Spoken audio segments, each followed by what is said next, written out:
Our book is Paleofantasy by Marlene Zook. So, as stated in the title, our book is Paleofantasy, which is organized into chapters that focus on pieces of what the Paleofantasy encompasses. So, we say fantasy, that basically boils down to the idea that we should return to how our ancestors used to live because is it healthier and better for our diet? In the book, it starts with chapters on agricultural and animal domestication, talking about differences in diet from now versus the evolutionary changes that we see, such as lactase persistence, which allows us to drink milk. Another big chunk of it is that evolution is constant and a non-linear process. So this idea of return is not necessarily the best. And Zook goes into this by talking about how we raise children and the evolution of sex and lifestyle changes. And then to add on all top of that, a genetic level on how we are different from how we used to be in the paleo era. So, the thesis that we came up with is the idea or popularized notion that returning to the paleo lifestyle does not take into consideration the evolutionary changes and development humanity has gone through.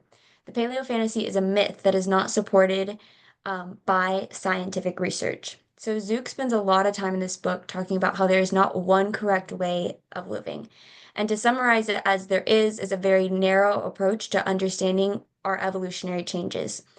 So I have a quote here that was at the very beginning of the book, which I think does kind of a good job of preparing you for what you're reading. And it's evolution is not a time machine. It is a process that continues to shape us today, which again supports the idea that we are not meant to be how we have always been. Like there have been changes that have led to this.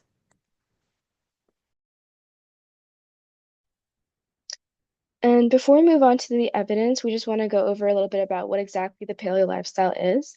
So it's based on the idea that we should live more like our Paleolithic ancestors, who are people who lived before the development of agriculture. And some of their beliefs were eating like a hunter-gatherer, mimicking the physical activity of early humans, and spending more time outdoors and reverting to natural sleep rhythms. So overall, returning to what they thought was the natural way of living. As for the evidence, we have five claims that the author debunks that the paleo lifestyle believed. So, starting off with diet, the paleo diet claims that we should eat like our ancestors did because it's supposedly the most natural and healthiest way for our bodies. But the thing is, there was no single paleo diet.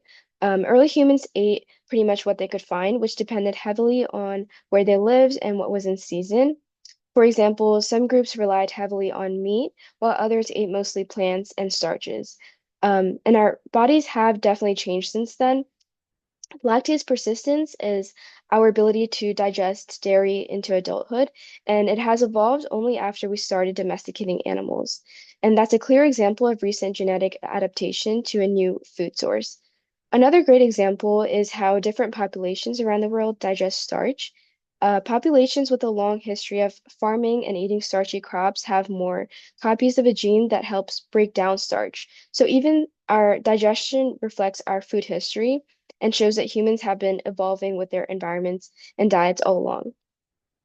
Second, talking about agriculture and domestication, some paleo lifestyle advocates argue that farming was a big mistake and may have ruined human health. And although agriculture came with some downsides, it's also allowed for bigger populations, the rise of cities, and technological progress. More importantly, we adapted.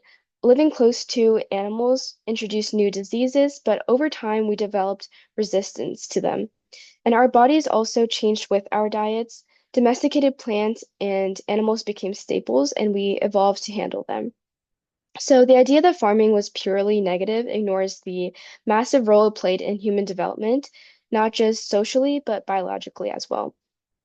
Lastly, for physical activity, the paleo lifestyle often promotes the idea that we should be in constant motion, like our ancestors supposedly were. But when we look at real hunter-gatherer societies like the Hadza, that's not exactly what we see. Although they were active, they did rest frequently. And their movement happens naturally through daily tasks and not through intense structured workouts. This goes to show that the idea of constant high intensity activity being natural is actually a modern myth, and our bodies are incredibly adaptable, so there's no single correct way to move. And the key here is balance, not just trying to copy a lifestyle that never existed in one fixed form.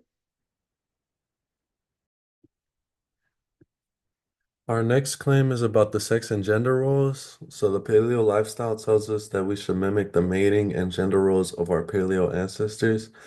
And our evidence of this is monogamy is widely practiced in our modern society. It has become a cultural norm for the majority. There was no true pattern or intimate relationships. There was heavy reliance on females gathering with which shifts the traditional gender role. And monogamy was not always the most popular relationship structure. And historical evidence suggests that polygamy was more common in many cultures before Western influence than monogamy. And then our last claim is about evolution and genetics. And the paleo lifestyle tells us that we have evolved in a lot of ways to stop illnesses in our bodies, and we've had a lot of adaptations. And our evidence of this is that our genes and evolution can tell us a lot about our relationship with diseases. So Dr. Zook poses the idea that everyone dies of something, and it's hard to tell how long these diseases have been prevalent in humans. Humans have always been susceptible to diseases, and many of our genes originate from bacteria. This tells us that we have been able to adapt new genes that can fight off these diseases naturally through natural selection. And nowadays, we also have things like vaccines and a lot of research on how to cure certain diseases. Our next point is although gene evolutions are promising in fighting diseases, there's always a trade-off that comes with these adaptations. So in chapter 9, Dr. Zook talks to us about how our gene adaptations have developed a lot of things that fight off diseases and illnesses. However, she goes into how there is always a trade-off in our adaptations. She brings up HIV as an example of how these diseases and our genes are still evolving to fight these diseases off. She goes on to talk about CCR5 delta, which researchers believe originated around 700 years ago, around the time of the plague, and that natural selection is the reason we have this gene today. Um, Dr. Zook states on the surface of white blood cells known as T cells, critical components of the ability to recognize and fend off foreign invaders such as viruses. It was theorized that this gene helped young kids survive smallpox, which is why it was able to increase fitness as smallpox were dangerous to children at a young age. Some people today still have CCR5, and if they have one copy of the variant, they are resistant to HIV. These people with one variant still become positive, but the actual disease manifests itself 2 to 3 years after it does than people with a different version of CCR5. However, people with two copies of it are essentially immune to the disease. It has its trade-offs, as research has shown that although it confirms immunity to HIV, it increases the likelihood of severe West Nile virus symptoms. Dr. Zook uses this example to show that although gene evolutions are promising in fighting diseases, there's always a trade-off that comes with these adaptations. Our next bullet point is cancer a modern illness? So in chapter 9, Dr. Zook questions if cancer is a modern illness and talks about the widely held idea that it is a modern day illness. And people have every right to believe this, especially with the causes of increased technology radiation, poor diets, and other carcinogens. These all hold weight, but Dr. Zook believes the increase in cancer diagnosis is not necessarily because the disease is more prevalent, but because our technology has gotten better at detecting it, and this is very similar to COVID-19 in our lifetime. At first, it was hard to get a large number of confirmed cases, even though a lot of people were getting sick and getting COVID-like symptoms. With increased technology, we've gotten better at detecting it and finding ways to cure it. And then we have that we are still evolving. and there are new diseases than what our ancestors had to face, and our gene makeup is different because of this.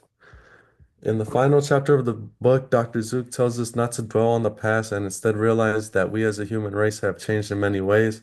There is no stopping point for evolution, and we evolve just as much as any other species. There is no optimal human way of life, and we need to appreciate the differences between us to continue learning about our evolution, which will help us appreciate living in the moment.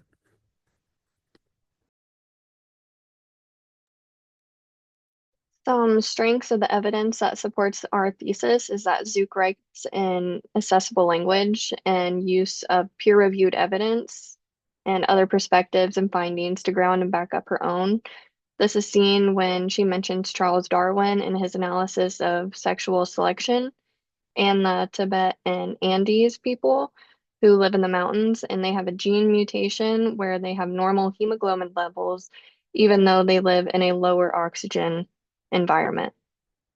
She also uses up-to-date evidence such as lactose intolerance and genetics. Some weaknesses of the evidence is it does not focus on possible benefits to the paleo lifestyle, quick dismissals of evidence that supports the opposing argument, does not look into potential benefits to the paleo lifestyle, and it's almost mocking of people that do try the paleo lifestyle as if it is not for a healthy reason and more of a social reason. And this is seen when Zook refers to how the media oversimplifies the paleo lifestyle. It also takes a primarily biological focus, has a lack of evidence on cultural and social impacts, the intersectional approach, and our bodies change due to agricultural and environmental changes that were human made. So who's to say that a complete change back to a paleo lifestyle would not revert the human biology back? Overall opinions of the book. The opinions on this book vary depending on the opinions of the reader. Some may find this book very informative and with a point well backed by research. Others may find this book to be very closed-minded and dismissing. The target audience of this book would probably find it very well written and factual on subjects pertaining to evolution and how we live today. Overall, the author discussed some very interesting topics in this novel, and it was very thought-provoking. My general opinion, while I agreed with a lot of what Zook was saying, I think it's written in a very digestible way for someone who may not know what they're getting into or have a background on the topic. However, I do think the lack of an intersectional approach does leave a lot to be argued. I think with more focus on the cultural aspect, it would have been more well-rounded. I want to add that we do a lot of things in our day-to-day lives that we don't even think about. And this book tells us maybe why we do these things and how people in the past used to do these things. We learn how we have adapted genes to fight some common diseases of the past. We learn about why we have these relation structures such as monogamy. And we even get to learn about how our ancestors did some things more healthy than we do today. Learning about our evolution can help us to understand the good from the past and ways to try to implement it today, as well as being able to detect what went wrong in the past and being able to learn from it and change what we do today. Overall, I like this book because I learned a lot about human evolution and why we do the things that we do. Um, Overall, for me, I think the book reminds us that evolution didn't stop in the Paleolithic era, as humans have continued to adapt to new environments, diets, and lifestyles. And what I appreciate most is how the book encourages critical thinking, and it made me realize how often we simply just accept health trends without questioning their scientific basis. So, in this way, I agree with the author that instead of idealizing a version of the past that may have never really existed or worked, we should focus on what actually works for us today, based on evidence and our individual needs.